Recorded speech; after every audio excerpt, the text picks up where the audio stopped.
Hey everyone, welcome to How to Do Everything. My name is Tommy Dasilo, I am your host, and joining me today on the show, LIZZY, who is going to teach me how to funnel all of your aggression into the Notes app on your phone. First of all, though, I would like to let you know that How to Do Everything is on Patreon, patreon.com/howtodoeverything. If you like the show, if you would like to support us, help us keep running, it's greatly appreciated. And you get a bonus little mini episode every week with special guests. LIZZY, who is coming up this Friday. There's a little extra with her if you enjoy this episode. There's also a monthly show on there where I play music and I chat about it in between the songs. It's like a little fake radio show. So get on there if you want to support the show, get some extra content. Greatly appreciated by me. Today on the show, LIZZY, who you might have seen her hosting the Melbourne International Comedy Festival Gala. You might have seen her on Have You Been Paying Attention? You might have seen her on all manner of TV shows. She's out there everywhere at the moment. She's just wrapped up a big tour of Australia. Maybe you went and saw her show. People love LIZZY, who... I'm a big fan of her. It was great to have her on the show. I loved this chat. So without further ado, let's get into it. How to do everything with LIZZY who. Wow. It's a high-tech operation. This is high-tech. You've done pods. You know what you're doing. Yeah, kind of. Yeah, but you're one of these people who you walk into the room, you got someone else running the whole operation for you. Yeah. Oh, you're successful. I get it now. No, I just can't be. Honestly, there's some things I'll learn and then there's some things I'm like, nah. It feels good to sort of be at a point where you're like, I'm consciously just opting out of things now, which is kind of a bad way to be. Yes. Because I've always felt like our parents' generation, they're like the technology and the new things that came along was so spread out. And so you would just be at a point where you're like, I know everything now. Yeah. And then maybe in your like mid-30s something new comes along and you're like, well, why would I bother you learning that? Right. Like that was my dad he's an architect and he was all like by hand. Of course. And he never learnt computers. Like CAD and then or anything. Sort of before he retired, he found it hard because he hadn't kept up and every new job he'd go looking for, they'd be like, we need you to know how to do some shit. I do think of those people because I worked at an accounting firm many years ago and one of the partners in the firm refused to email. Like, I know. What year was this? This is like 2010, like the mid-2000s. Like we were very much emailing. Yeah. Everyone was on the email. And how old was, I'm going to assume, he? He. Yeah. Obviously. Oh, obviously. Obviously. He would have been pushing retirement. So he's probably 60-ish. Yeah, but still. Yeah. And his PA would have to type emails to his wife. Like his PA, pigeon assistant. Yeah. That's how he's sending communication. Exactly. Oh my God. God. Just wild. So I often think of that guy. I don't remember his name or anything. I just think, well, you never read it on any kind of email signature or anything. So it's not being like, what's the thing when you meet someone, say their name 3 times back to them? Yeah, exactly. It's the same with email signatures. Yeah. I need to see it more often. Yeah. I was asking a favor of someone just before in an email and I almost spelt their name wrong back to them in my reply to their communication. Oh. And so it was Connor. And I was almost going to put a E instead of OR.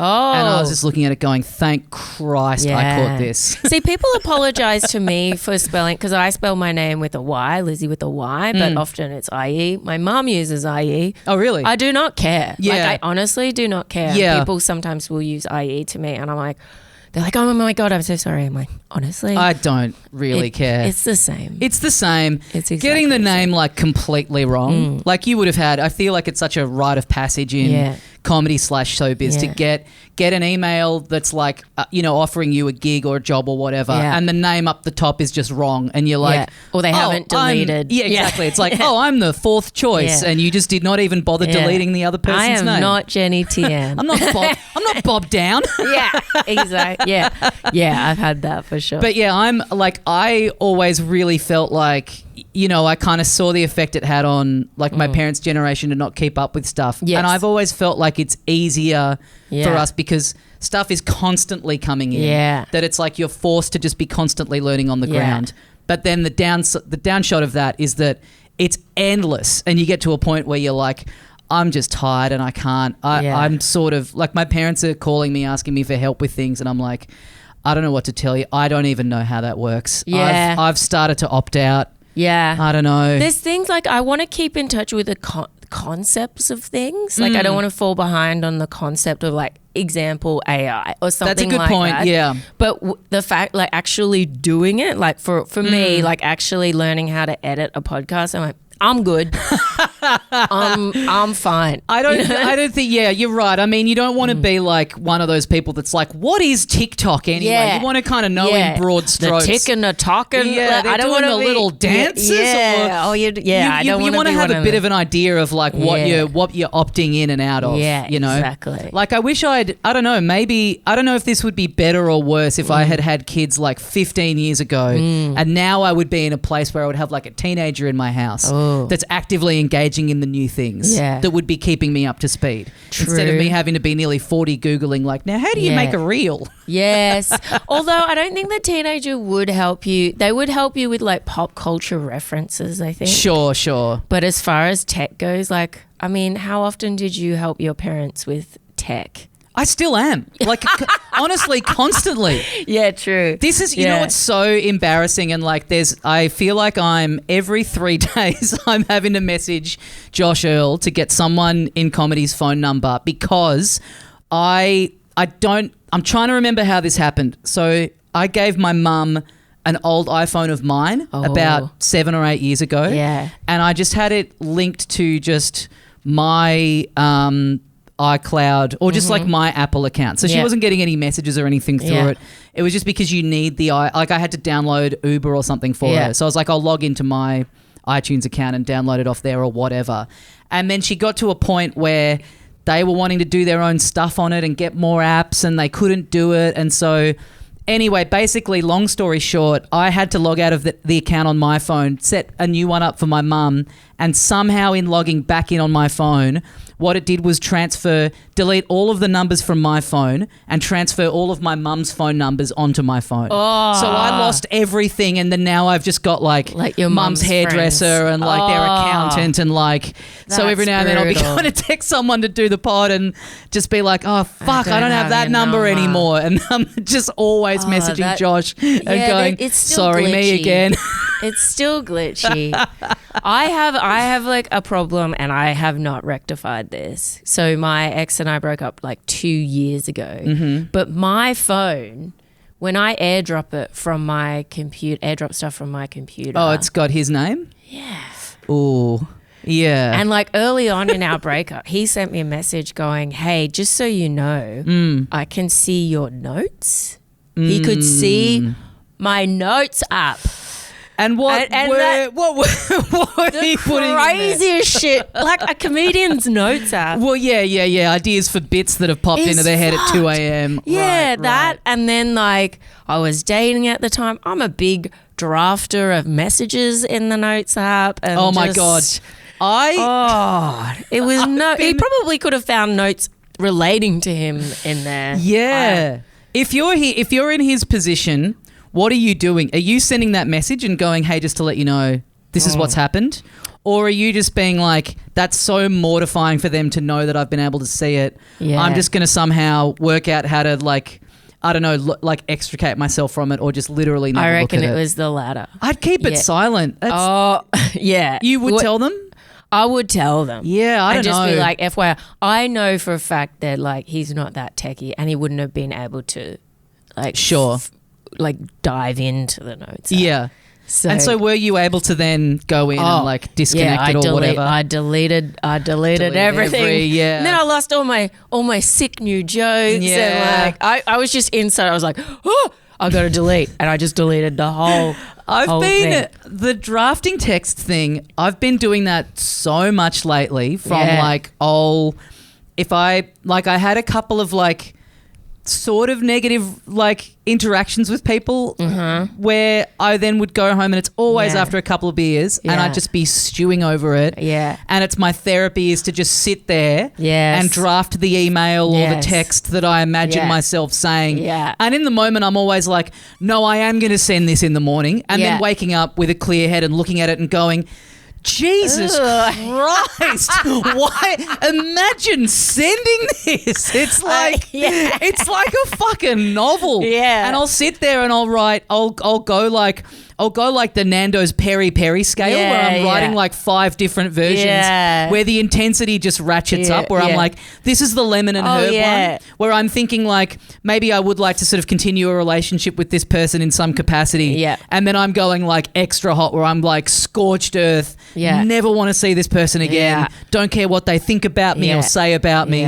And it's, I mean, in the moment it is thrilling. Yes. But you can't do it. You got to have a night on it. You got to sleep on it, read it in the morning and go, if you're still feeling that way, but I always end up toning it down. Oh, of course. I mean, it's like, it's so therapeutic in the moment. You go to sleep feeling like you've felt yourself kind of type it out. But then you wake up in the morning and you get the benefit of looking at it and being like, that is a different person. That is the mongrel that got let loose.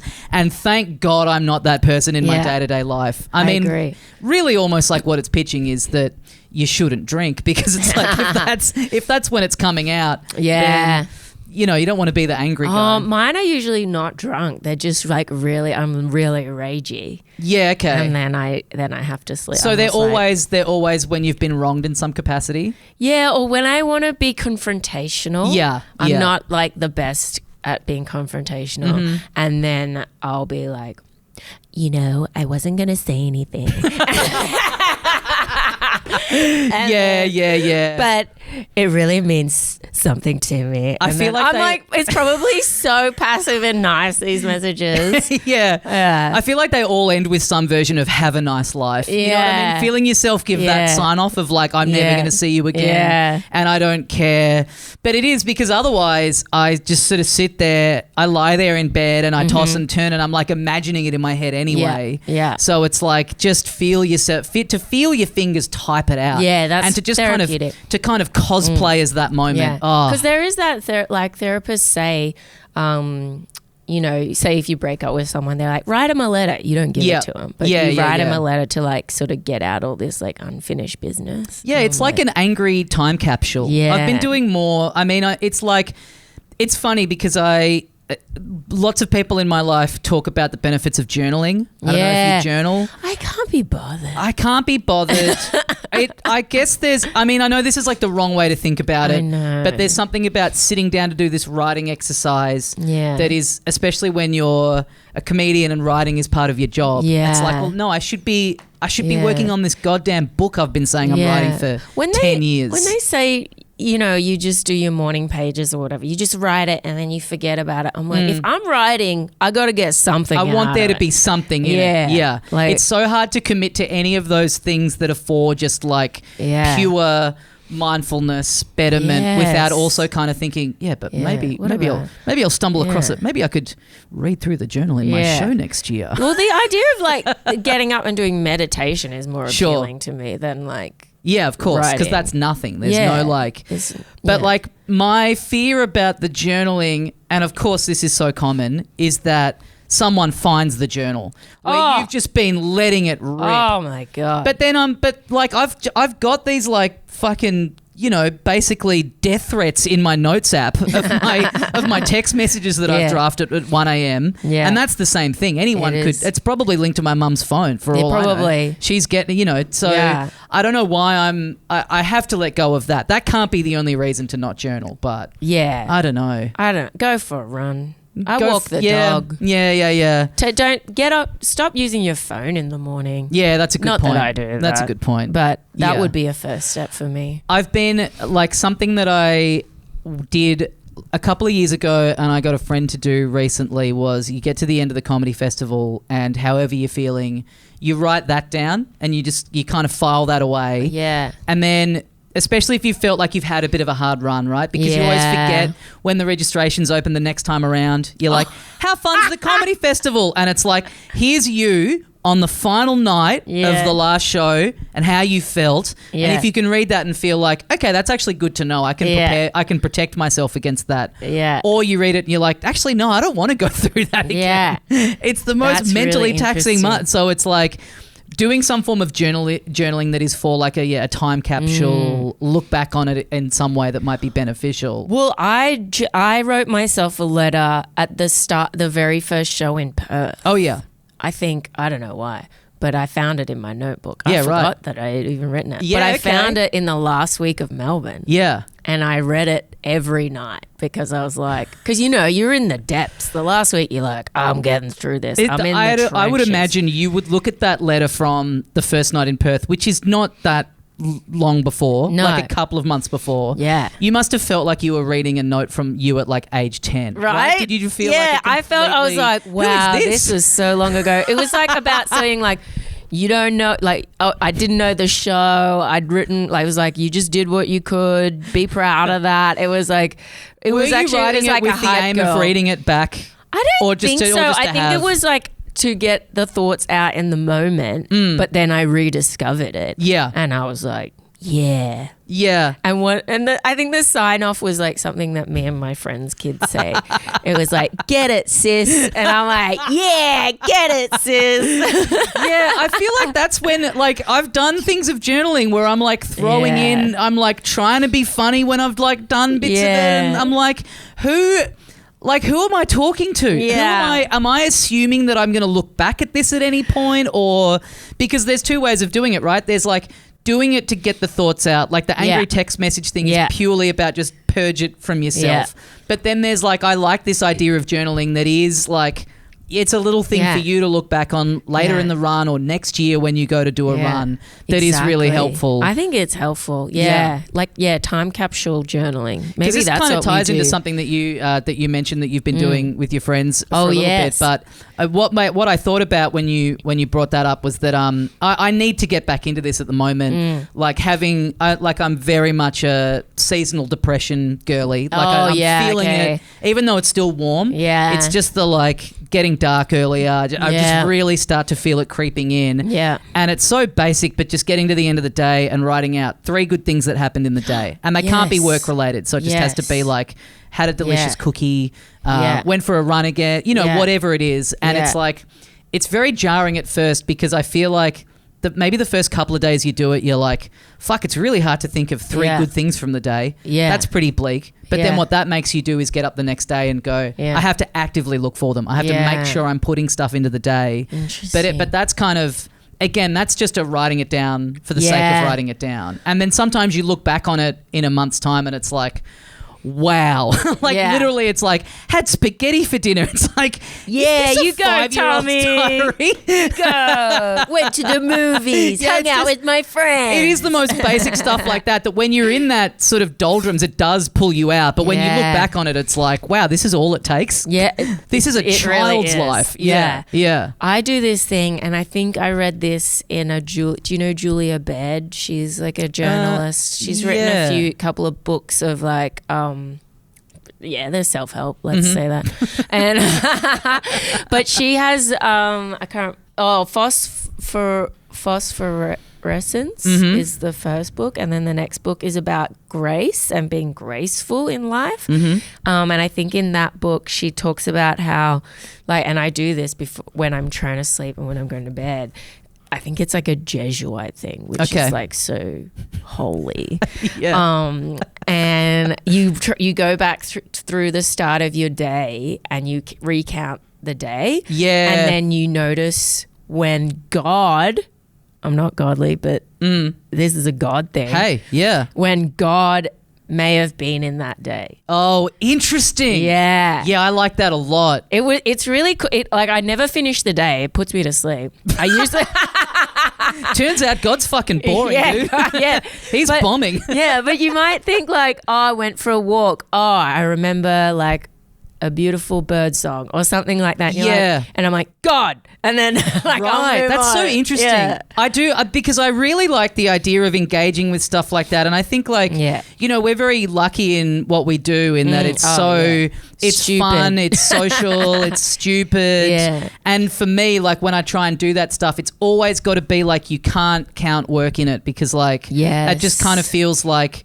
You're not, if you tether your emotional state and your mood to like, if you're chasing things and it's like, oh, that thing came through, so I'm in a good mood because of that. It's like those wins are so few and far between. Oh, You've got to yeah. They're be able to bonuses. take the wins from Yeah. small things, but it is really hard to not be like, to be doing that, going over the day and being like, did a pod with Lizzie went pretty good. God. I guess the big man was in the room with us. It's like, but I mean, you know what I mean? It's like, well, this would count if this wasn't being recorded and it was just like you and I caught up and we had a really nice conversation. Yeah. I would count that. Yeah. But because it's part of this whole overarching thing, it's like, you're not even allowed to count that. Yeah. Which I guess is a blessing when you go, hey, the funnest part of my day doesn't even count towards the good true. stuff. Like that's agree. for a lot of people, that's their worst part of their day, right? Is being at work. I had an 11 a.m. This is our 11 a.m.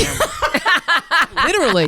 No, I love it. I'm going to start, thinking about when God appeared. When God appeared. Someone, some sort of like conversely, when did the being. devil pop up? Yeah, well, I don't think about the devil. I don't think that's allowed to be brought up. It's not to be brought up. No, that's great. I mean, I've got to start reading some of these self-help books I picked up. Oh, get into it. I've got a bunch, but the positivity I feel when I click that buy now button on Amazon, I'm like, this is like my life is going to be undeniably better in 1 month's time. And then they sort of sit there and I just read like 2 pages and I go, this is really interesting, but you know, I'm winding down now. I'm in bed. I want to read like something entertaining. Yeah. And I've got 4 sort of loosely on the go at the moment that I'm like, I've got to commit to actually. Yeah, I find I read them like on holiday. Yeah. Yeah, because I don't want to read, there's certain books I don't want to read on holiday. And these ones are like, you're being a bit introspective. You've got time to think. Like, no, that's a good, I would think that reading on holiday should be pure entertainment because it's like switching off. Yeah. But that's a good way of thinking about it because then you go back into your real life and you're a little bit prepared. Yeah. You've taken something from the holiday that you like,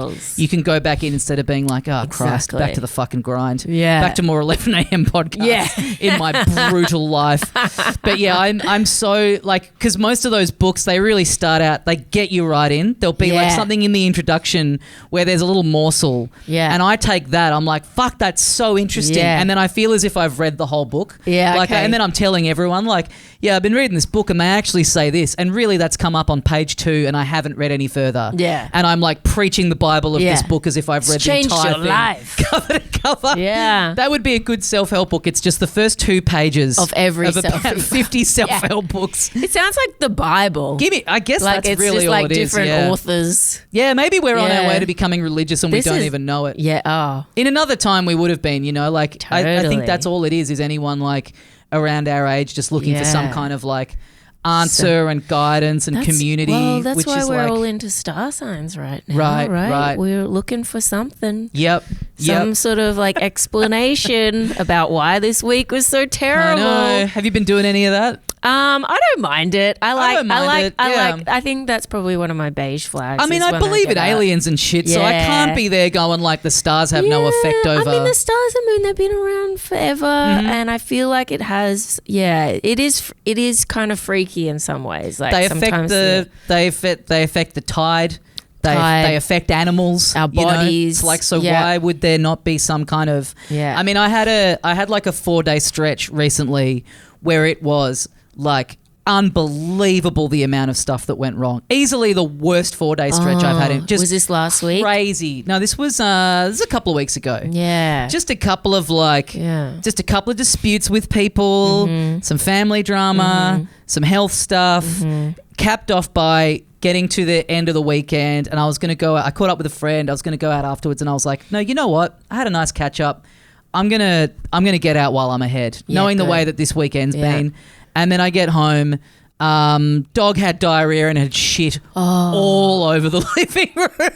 Man, and it was really just like, of course, like perfect. This is the perfect cap off. But I mentally went, no, this is the full stop. Yeah. This stretch ends here. Yeah. I'm cleaning this up. Dog diarrhea. And then I'm calling time on whatever's. But like, you know, when it's enough bad things in a row and you go, this has to be, and then you sort of start talking to other people and they're like, I had a really fucked time this weekend as well. I think a couple of weeks ago was a tough time in the stars. In the old stars. Yeah. Interesting. Yeah. It was like the end of some sort of retrograde. Okay. I don't know. You're going to get feedback on this, I reckon. Yeah. People are like, no, Lizzie, it wasn't that. It was, but I've been watching videos and obviously my algorithm is now skewed to just star sign stuff.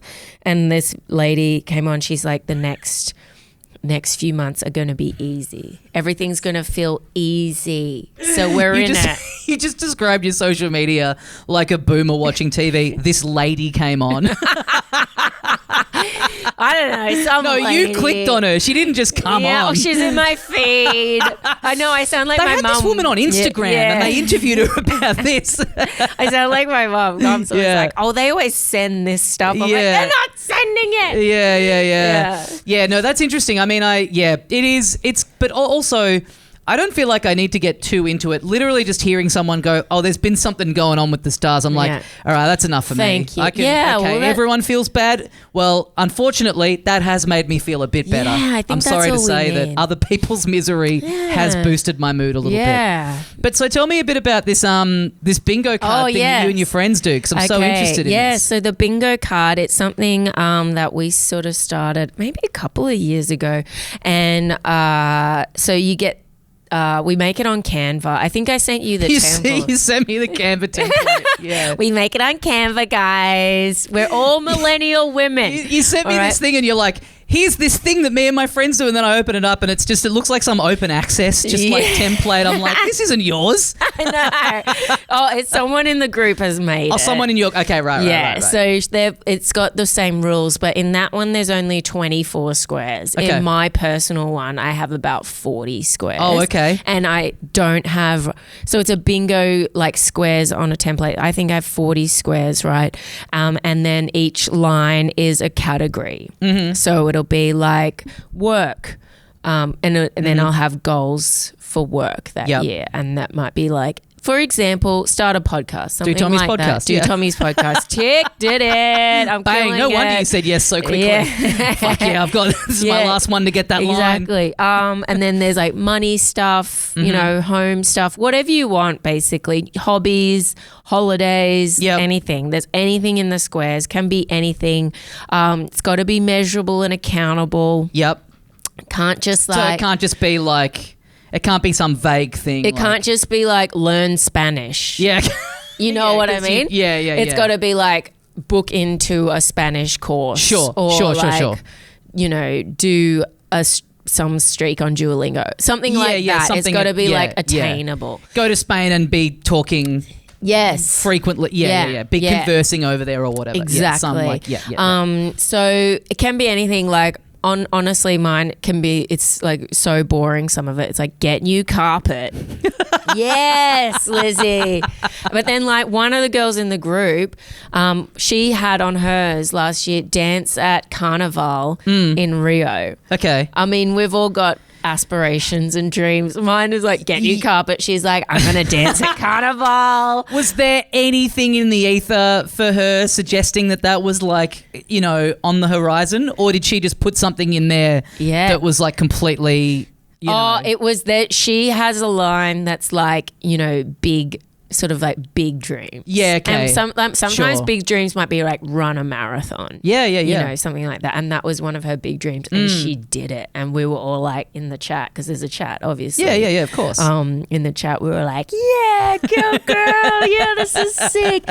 So yeah, it's super encouraging. But it's, for me, I love it because, you know, you get to these sort of, obviously our job is like so fast paced and like full on at times. Like it's such like a really full on job. Yeah. And then there'll be like periods of downtime.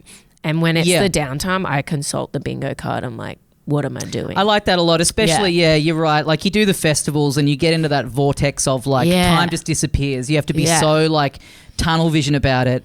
And I'll have conversations with Lauren where she's like, so are we going to do this? I'm like, yeah, we talked about this. And she's like, yeah, that was like 4 months ago. And I'm like, yeah, I guess it was before, you know, in my head. Before it's I like, went into the bubble. It's kind of what fucks me up about it is it really does just make the year piss off so quickly. Oh my gosh, like it's May. Yeah. And I'm like not really done anything with the bingo card. So nearly to the middle of the year. Yeah. But no, I like this. This is like a thing that a lot of people talk about, of like this thing of it's a bad term for it, but gamifying, right? Oh, yeah. These like, so even just like get new carpet, it's like something that gives you the dopamine. Like I've got like a little to-do list app on the phone, and I went through a few different ones, and then the one I've got is the one that had the most satisfying, like you click the thing and it does this little, and it it kind of disappears off the screen, and you're like, yes, you feel like you've like cleared a line in Tetris or something. Like anything that gives you that little dopamine hit of like all it was just pay that invoice, but you're like, yes. But it's kind of good. It keeps you accountable as well. Yeah. So Because to speak to the things that you wanna journaling and do. coming back to it, like Yeah. I'm a big one for end of the year, you know, write up some goals for the year. Yeah, I agree. And then not ever really look at the list again. Yeah. And then open the notebook up at the end of the year and go Yeah. like, oh, that's right. Yeah. I was going to try and do that this year. Yeah. I know. But like, even if I go through, I just used to write goals on my notes app. And if I go back to like 2015, 2016 goals on my notes app, Yeah. which they're still there. And your ex is still linked in, so he's just He's saying still like 2025 goals. Get the most dick I've ever scored in my life. Yeah. Go on a million days. Be writing someone different every night of the week. And then he's looking at it again. He's just seeing a tick come up. Yeah. No. Yeah. He's like seeing all these things crossed out. Just With my pictures. sex bingo card. Just, yeah.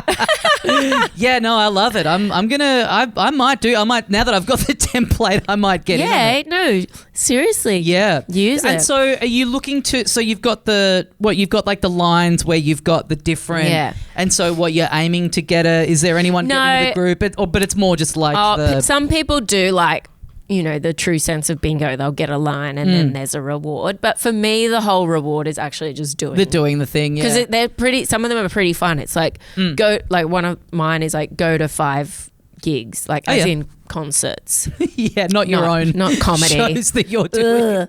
Yeah, no. Not like comedy gigs, but like go to 5 concerts. Sure.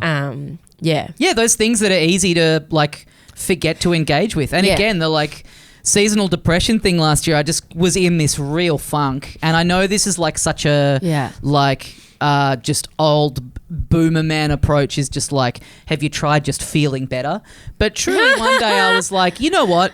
I do have some degree of control over this. Yeah. Like I'm not in a full-blown clinical state. Yeah. I just need to book more things, have more activities on. Yeah. Like I'm not making the effort at all to feel good. So and like not feel bad about it. Yeah. Not feel like, oh, I should be at home, you know, writing saving stuff money or like I think or MIF whatever. was about to be on and I just like bought a bunch of tickets to film festival stuff and it's like Beautiful. Immediately you're like, yeah, I feel so much better because there's like stuff to go out and do. Yeah. I do like the idea with the bingo card of doing it, getting it sort of randomized, right? And then you're like when you get like a line in any direction, then you're like you give yourself a little treat. Yeah. Some people do that. Yeah, I love that. Yeah. There always has to be a little treat. Yeah. Sometimes the satisfaction of a job well done just doesn't cut it. Yeah, I think there should be a little treat maybe for the work ones or like for the like financial goals or something like that. You're just like,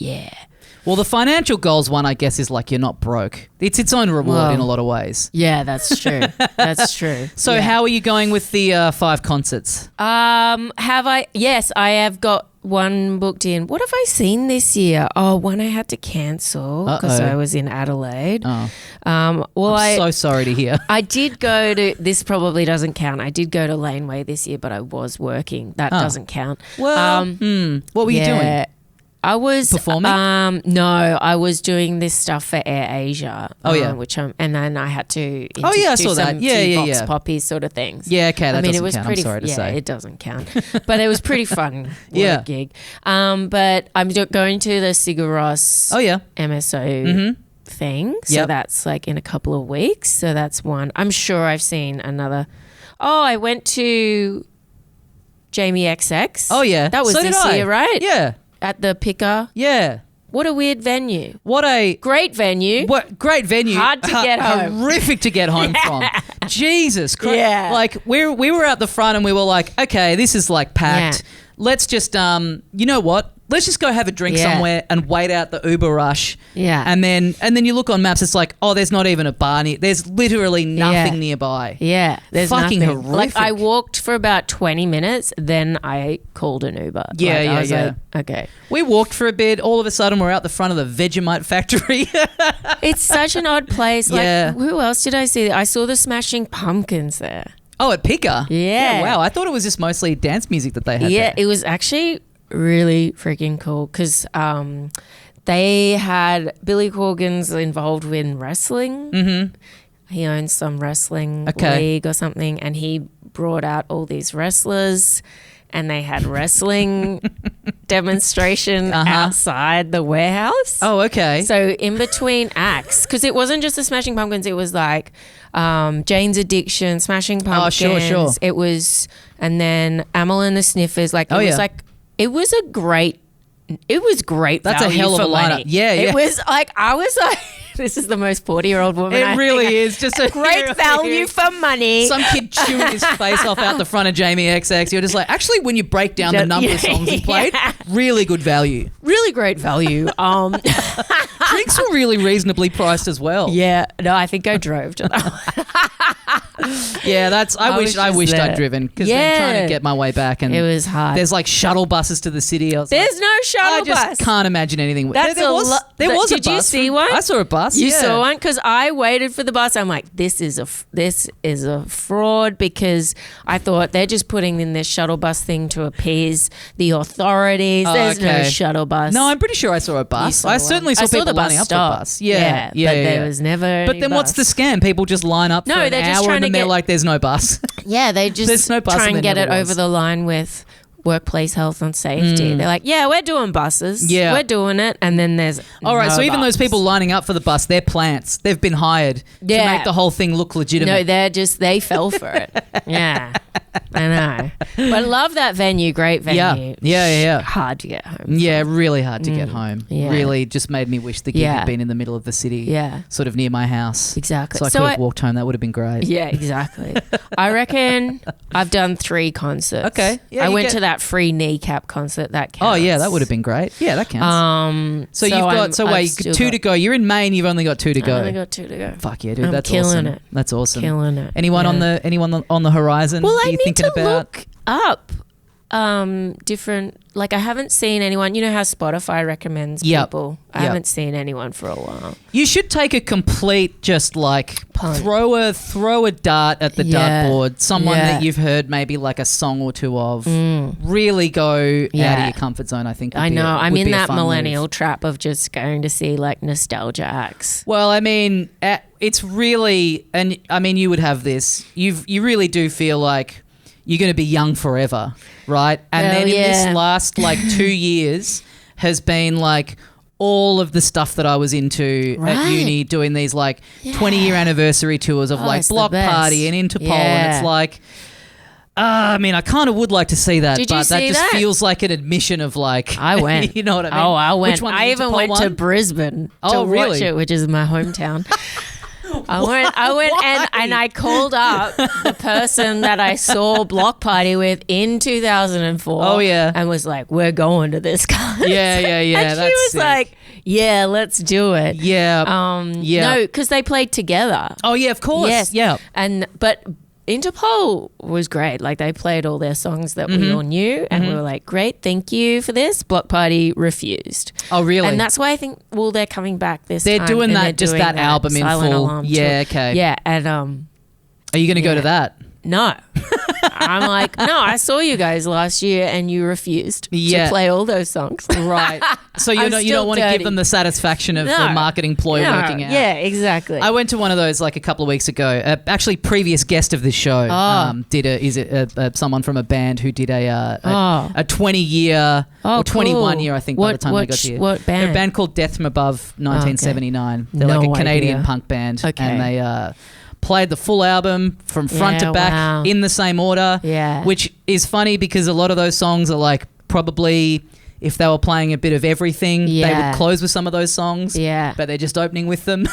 I love it. I love it. The slavish devotion to know we play the album in order. The album. That's what people want. I know. I went to, this is a while ago, at the Enmore Theatre, the Grinspoon Guide to Better Living 20 year anniversary. Fuck yeah. It was honestly one of the best concerts I've ever been to. It was like me and my mate and then like thousands of dads. Yeah.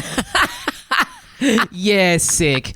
What's your dream like 20 year or 25 year like retrospective this album in full concert? Oh, that's so hard. I feel like it's really only become a thing in the last like 10 years. It just does seem like the default thing. Yeah. Like kind of cash grab. Not to say that there's not any artistic merit in it, but it's like such an easy what was especially if you do the block party and refuse to play any of those songs and then come back a year later. With your new stuff. God, how dare you? So funny. I'm sometimes jealous of musicians because they just, have these songs and everyone just wants to hear the bangers, right? And I feel like in comedy, I'm like, imagine if I could just roll out the bangers. Oh, I mean, every year. Yeah, the dream. But then imagine being on stage, being block party after 20 years and being like, I have to play this fucking song again. Well, not to go too music nerd about it, but the funny thing about block party is like half of the band from those days are gone. They're gone. So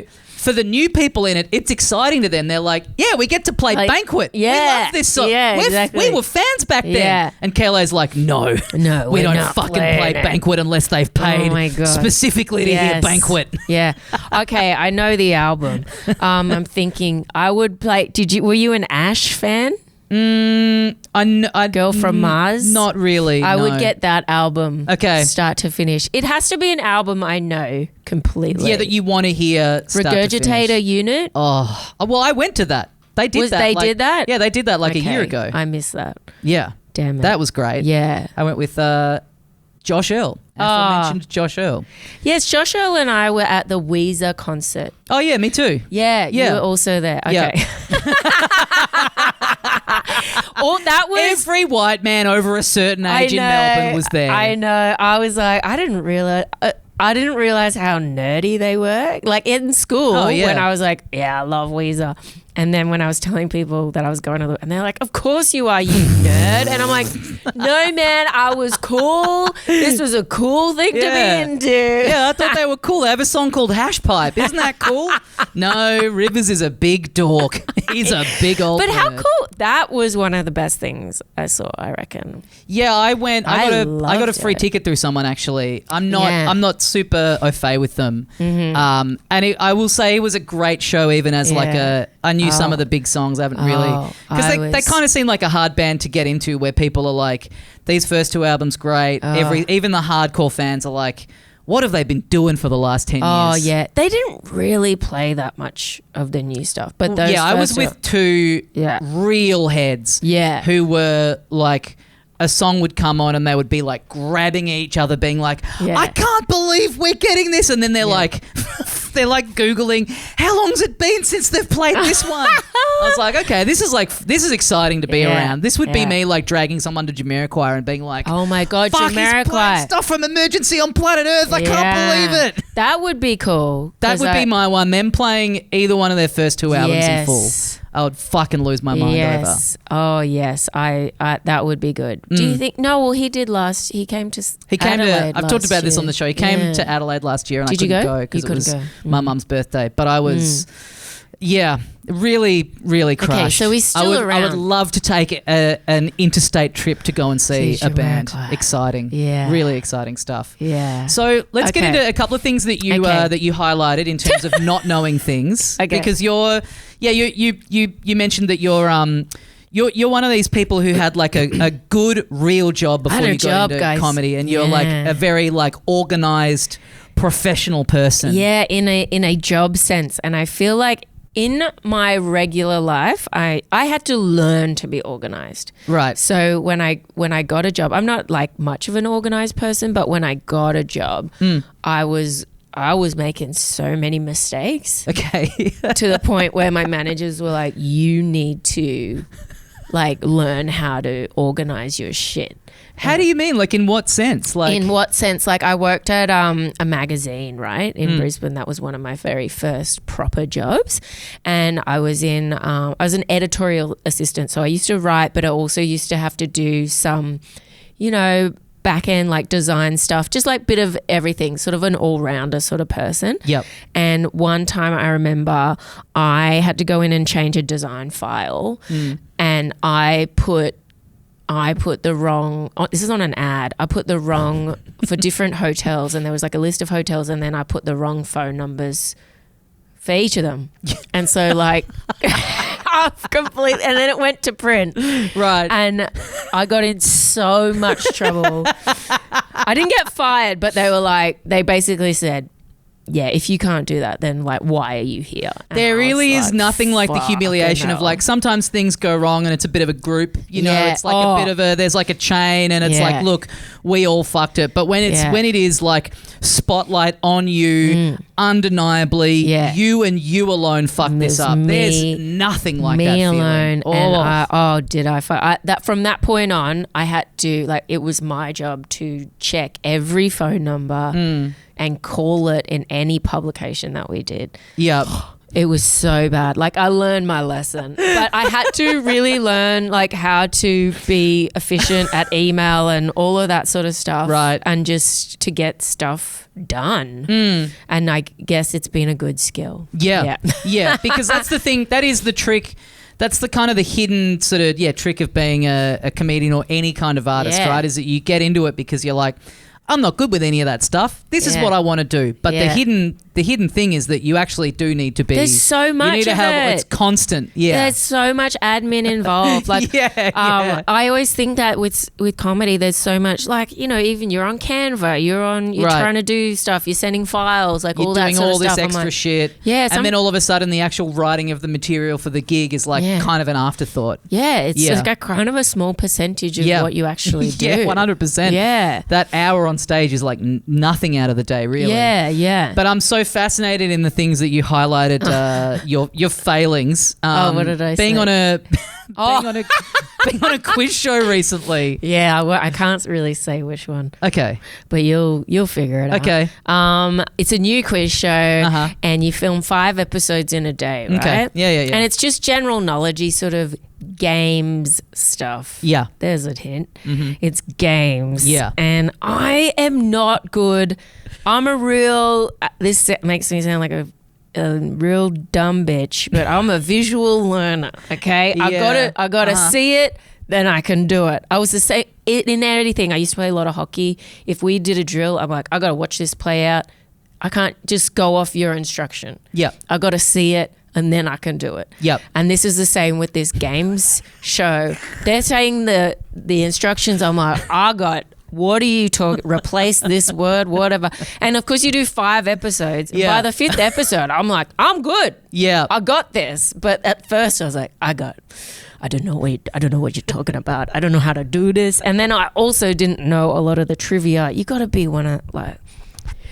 I've worked as a writer on like comedy, like panel quiz shows, and the way they treat it as if it's fucking Who Wants to Be a Millionaire, and they're like, no one can know, you know, the games or the answers that are coming, and it's like, guys, there is literally nothing on the line here apart from audience enjoyment. Yeah. Give people you know what I mean? Let people just let them cook. Yeah. You don't want to watch a show where it's people going, Yeah. Oh, it was a lot of arms. Yeah. And honestly, I was losing pretty badly. And they really wanted me to get some runs on the board. Yeah. So in between episodes, the producer had to come into my dressing room and feed me answers. Fuck, that's so good. Which is humiliating, Tommy. Yeah. And then like he'd feed me like 10 answers. That's a lot of answers. That's a lot of answers. I can't remember all those answers. Well, yeah, I mean, if you were good at like looking at facts and absorbing them and keeping them in the brain, you wouldn't be in this position. But when he was telling me the answers, all like my internal monologue, all it was saying was like, you dumb bitch. You dumb. No one else is getting the answers, are they? And was he sort of, was he like, you know, did he just come in and go, you're getting none of them right? You know, was he trying to be a bit delicate about it? No, he's like, we really want to see you do well. So patronising. We really want to see you do well. Lizzie, this is going to be your game. We all have a vested interest in you not Lizzie shitting the bed out there. Oh, yeah. By the end, I will say, got the hang of it, especially when I didn't need the answer, when I didn't need general knowledge and it was like sort of more of a games thing. I was like, yeah, I got this. I know what I'm doing now. Well, that's fine. But then at the beginning, there's certain, like, I don't know. I'm really bad. I don't know movie trivia. I don't know Marvel characters. I don't know, like, that Roman gods and all that sort of stuff. I did a bit about this I was doing a bit about it in my show and then I cut it out for time. But I like I was at a trivia night the other week. I love getting invited to trivia nights because they're at the pub. I like being at the pub, but I don't know fucking anything. Like, I was at one recently with my friends just contributing nothing, just sitting there being like, this is humiliating. I don't know anything. But then they're also not even like like a lot of them are just like kind of random, you know, they're meant to stump you. Yeah. But I find being at any kind of quiz thing, like when you're with like a group of people and you go away for a weekend and they're like, let's do the Saturday quiz in the paper. And you just sit there and you're like, I don't fucking know. I don't know anything. I don't know anything. I can't guess. I can't. It's obviously hard. Googling defeats the point of it. It's so hard. Typically, if I saw something and I'm like, I actually don't know anything about that, I'd look it up on Google. But you can't do that with the quiz. No, you can't. It defeats the whole point. Yeah, you can't do that with the quiz. I don't mind a quiz in a group situation. But yeah, I'm just not. I'm not great at it. When it's you versus on TV, your peers on television. On television. Has your one gone out yet? No. Okay, it's so coming up, all right, guys, you'll see. Guys, if you figured it out, tune in. Tune in. Sound the dumb bitch alert for when Lizzie makes her appearance on the show. It's just like a or you watch it and they've just completely edited you out. You're like watching someone else's shot. You're like, oh, that's the edge of my hair. They've just cut me out. It's weird, guys. We've got one less contestant this week than we normally do. Someone pulled out at the last minute. I think I was so quite nervous that like so many easy answers I could have got that my brain just went like freeze mode. Freeze mode. I know. So because you gave me one of the best answers to the question of like the most glaring thing that you know nothing about, and you said Roman gods. As if there's some expectation that everyone on earth should be able to immediately recall at least. Were you basing that off the meme of like what was the thing that went around Roman of like Empire. asking men how often they think about the Roman Empire? No, I just feel like it's one of those things that like comes up in a quiz and then there'll be one person that's like, oh yeah, the god of blah blah blah. And you're like, how do you know that? Yeah, but do you mean specifically Roman gods? Because I feel like there's like Greek, there's like all different kinds of them. Specifically, yeah. I mean, I studied Latin and I had a like fanatical Latin teacher who was like so into. Yeah. He was convinced that he was reincarnated from a Roman gladiator. Yeah. And he would just regularly hold court with all of his memories about what it was like. Wow. And then halfway through that, this is year 7, so halfway through that year, the film Gladiator came out, which obviously landmark moment in this guy's life. Like I think he went like opening weekend. He went like 3 times. We're at class on Monday morning. He's like... Oh, it took me right back there. I had all those memories, and we're like, well, it's fictionalized. It's not. You're not remembering. He's like, I was weeping all the way through the cinema. I was like, fuck, this guy fucking rocks. I'd love to be that passionate about something. I would love to be that confident that I was reincarnated from someone cool to where I've like given myself basically a mental breakdown where I've like invented the memories. Yeah. Complete mental illness territory. That is mental illness territory. Yeah. For sure. But so no knowledge about any of the Roman gods. But I don't know. I love being able to like pinpoint that that's a failing. That's a failing. That it's come up enough times that you're like, I know fucking nothing about this. And it's so easy to research. That's the other thing. True. I could get into it. I mean, I saw Gary Starr's. No, he did Greek gods. So it's not even, it's got to be Roman. It's got to be Roman. Yeah, no. But I think maybe it's my family. My family's like all, like my brothers are such history nerds. They're both history teachers. Okay, right. And so I grew up with these people and my parents and mum and dad are like history people. And they just know everything. That's so overt. Like, don't you know about this? And I'm like, no, I'm into painting and colours. Yeah, I'm like colouring in. Yeah. That's so black sheep territory. My brothers are history teachers and I, in defiance of them, absolutely refuse to learn anything about Roman gods. Yeah. Yeah. Fuck, that's really good. Yeah. You mentioned that your brother taught you about interest when you were young. So my eldest brother, he's a bit older than me. He's like 11 years older than me. And I was a real money kid. Like I guess that was my thing, was money. Because when I read that, I assumed that you meant like interest as in like interest rates and financially. Yeah. I was like, I don't think she means like he taught me how to be interested in things. He taught me the concept of interest because I used to have so many coins. Like, you know, when you're a kid, you like get a coin here and there, and I collect my coins. And I used to like, that used to be my pastime, was like counting all my coins. Oh, yeah. Yeah. Okay. I was like a big, man, I'm up to this much money. I know.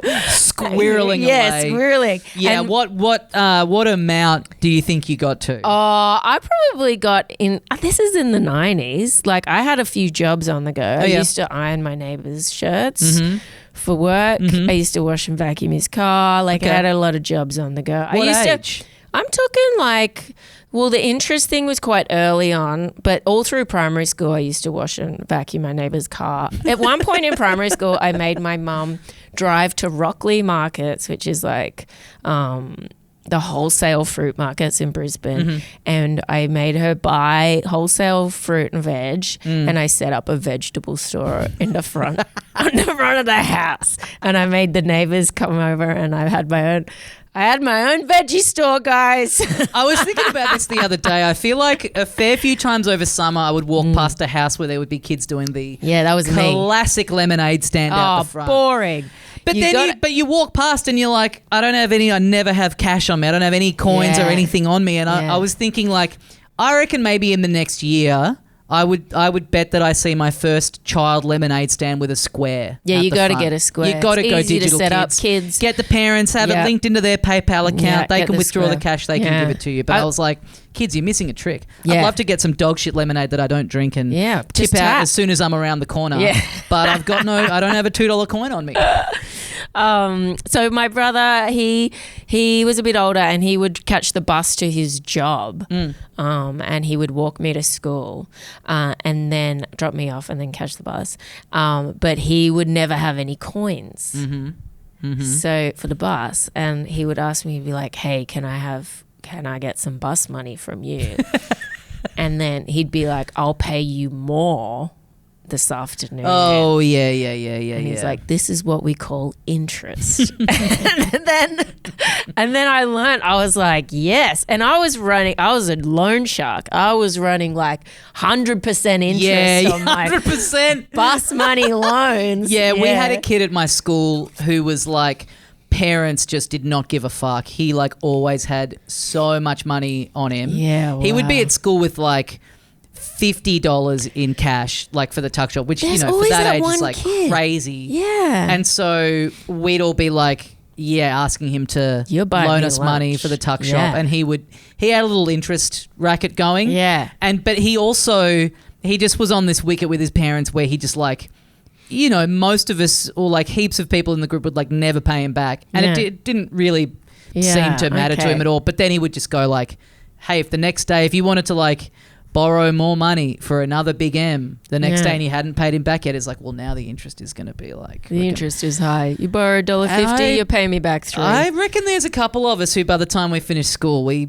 probably owed this man $1,000. Like just interest fees and the amount that because he would just be at school with like a fresh hundo in the wallet every day. Wow. It was pretty crazy. That's interesting. But it is funny to be a little kid and be like, you run around outside and you play pretend and you do all this stuff and you're like, no, I want to be the bank. Yeah, I'm inside my room counting all my coins.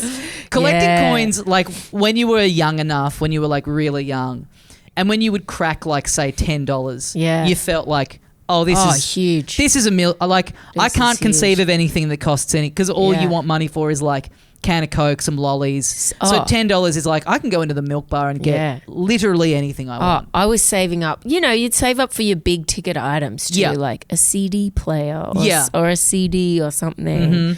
Yeah, I was just always saving for something. I sound like there's such good stories if I was to go on and be some like crazy mega entrepreneur rich lady, but unfortunately like all those business ideas, I used to sell cans of Coke at my dad's workshop. I had so many little side hustles going on, they never amounted to it's right for every one of like you say, a big entrepreneur that's got some story like that. There's also like my friend at school, he'd found some stall at like I think the South Melbourne market where they would have all these like Big M's and Curly Whirlies and stuff that were like 2 days from their expiry date, and he would load up on them, and then he would like sell them at the schoolyard. Love this. And he's just a doctor now. Yeah, like he's successful, but you know he's not. He didn't. That wasn't the beginning thing of like and then he started his first business. Yeah, out of school. I don't own boozed juice. You don't even know the fucking name of it. I'm not like that success. I'm not Zoe Foster Blake. No, you know what I mean? No. Well, you need to put learn the name of Boost Juice on your bingo card. You need to get that one. That can be your big goal for the year. This is what was happening to me on the quiz. This is the exact tone of my answers would be just backwards. And there you have it, Lizzie. Who, everybody? Jump on to patreon.com/howtodoeverything if you'd like to support the show. And also, there's a little discussion thread there every week where you can let me know anything that this episode jogged for you. Have you ever been fed the answers on a television quiz show? Do you have a similar sort of bingo card goal setting thing in your group of friends? I'm genuinely going to take that on. I really love that as a concept. A lot of self-help chat in this one. Hope you guys enjoyed it. As I say, get onto Patreon, support the show. There's also an Instagram account at How to Do Everything Podcast. You can DM me through there. Always love hearing from you guys every week after the episode. Get onto your podcast app of choice. Leave us a nice review. It really helps the show get traction and get in front of more eyeballs. So, if you can take the time to do that, if you're liking the show, that would be awesome. That is enough for me from this week. Guys, thank you for listening. Thank you for joining me. Really means the world. And I will see you next week for more How to Do Everything.